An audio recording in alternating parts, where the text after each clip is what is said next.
YouTube! What is going on, guys? Aaron here. We are back, ladies and gentlemen. And guys, we have an absolutely toxic replay for our Friday feature today. None other than Mr. Phoenix 61 himself sent me this replay a few months ago, and I've been a little bit lazy in getting it up on the channel. But we finally found some time here, so I hope you guys enjoy the true definition of toxicity here. Again, a huge shout out to Mr. Phoenix. I will link his channel below. He's an excellent content creator. He's been doing a lot of good stuff recently, so give his channel a view, subscription, like, all that good stuff.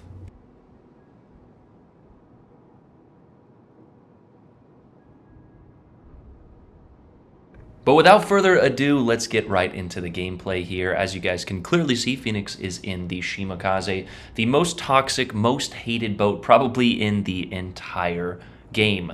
An insane amount of concealment, decent top speed there with some average guns, but the torpedoes is what makes this thing so formidable. 15 nuclear tipped torpedoes, and if one connects with your boat, yeah, you are having a bad day. I think the max damage is around 23,000 there, and Phoenix actually goes over the stats in his particular commander guide at the end of the video, and I will make sure to put in a timestamp so you guys don't miss it.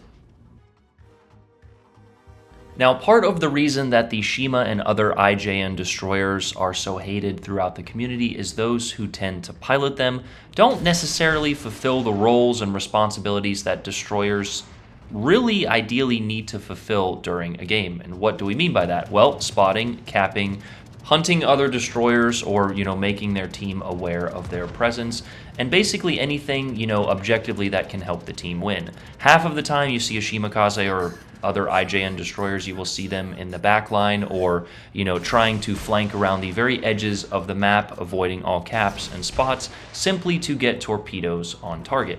Well, Phoenix is not doing that. As you can see, he's actually taking a little bit of a risky play here, as there is that Alaska, but he is within this Delta cap here, trying to get the cap for his team. Not only that, he is also spotting for his team. So now all of those ships behind him here can shoot safely from island cover without being detected themselves, and that is part of the reason spotting is so important. It's always hilarious to me when you get that battleship player. It's like, come out from behind your island and fight me like a man. Well, in certain situations, yes, hiding behind an island is not really beneficial, but whenever you can utilize island cover with a destroyer or another ship spotting for you, you should do so. It is objectively the right play, and anyone who says otherwise is simply wrong. And speaking of simply wrong, it is simply wrong to put out a single fire, which is what I believe that Johan did. And he took a torpedo and additional fires there, and yeah, he was quickly returned to port. When you're in a battleship, you want to make sure you're in a safe location when you utilize your damage con, unless of course you are flooded or set on a double or triple fire. Now, I'm not exactly sure if this Alaska used a radar previously or very early on in the game, and why he didn't necessarily radar Phoenix when he was kind of in the middle of the cap there, but regardless, he didn't, and he radars him here. However, Phoenix is in perfect position at this point in time, safely escaping out of the cap and out of the range of that Alaska, while simultaneously having torpedoes on target.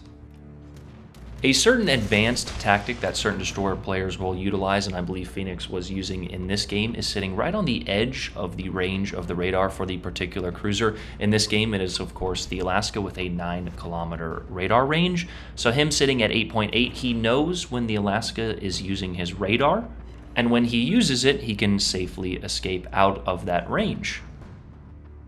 Getting even more advanced, you can keep a mental track of how many radars that cruiser has used, and even with fully packed, the max radar count for Legends is typically 3, so as soon as they've used 3 radars, you are now free to roam and know that they don't have any radars left.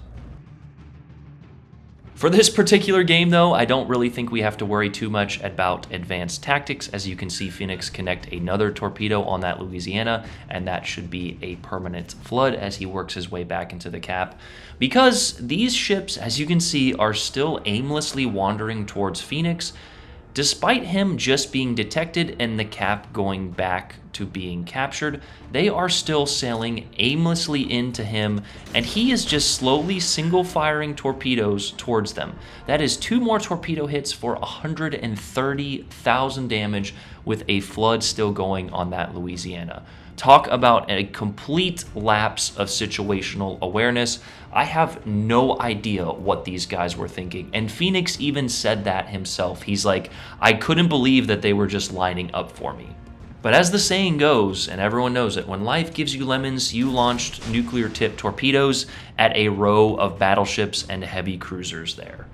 And one after another, the enemy keeps sailing into Phoenix's torpedo. There is the high caliber Witherer, double strike, Deb strike, all in a few seconds there. I don't think I've ever gotten 4 medals like that so quickly.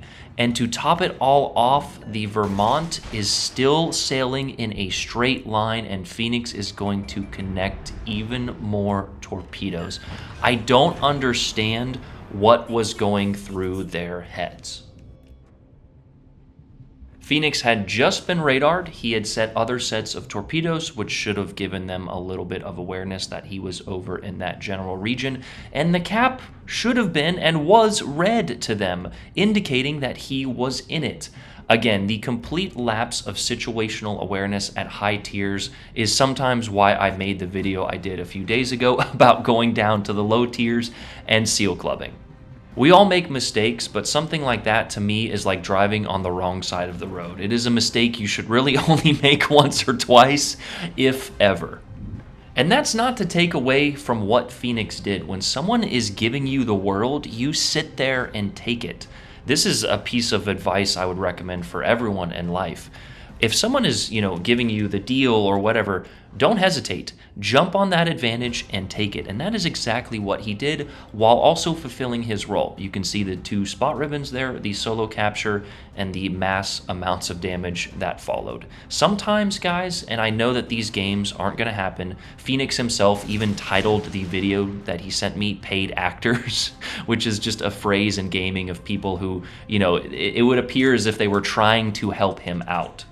But the point I'm trying to make from this is Phoenix went out and tried to play the correct way, spotting for his team, getting the cap, and he ended up with a game of well over 300,000 damage.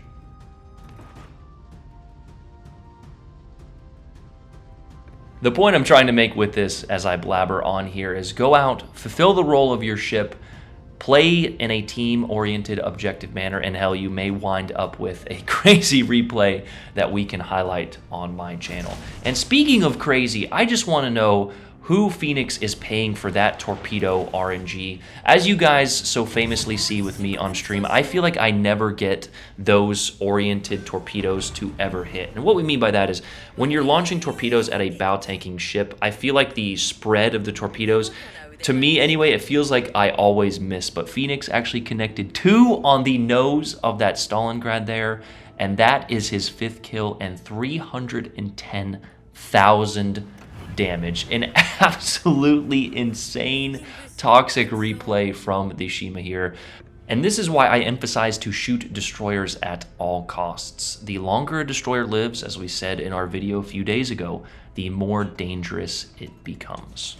And I know that I'm going to get the inevitable comment from a Battleship main saying, well, this is why destroyers are overpowered and they shouldn't be invisible and blah, blah, blah. Just more coping from Battleship mains who don't want to move, don't want to position. And yes, when you are left isolated against a destroyer, it is very frustrating. But there was a radar cruiser and plenty that the enemy could have done instead of just sailing in a straight line and ending up as a meme in this video.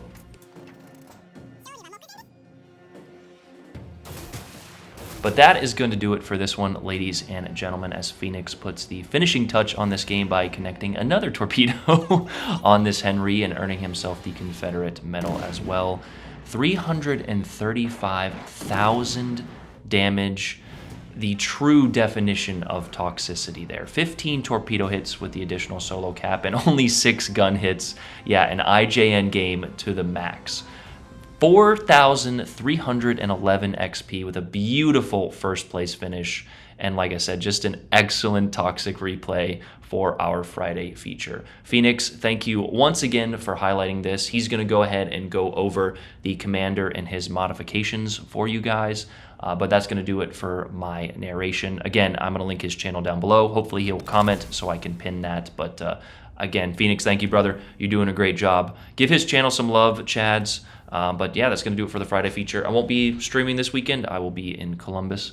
Go Buckeyes. Like I said, got to recover that loss from Oregon there. But if you're tailgating on Saturday, hit me up or something. I don't know by the time you're seeing this. But anyway, love you guys. Have a great weekend. I'm out.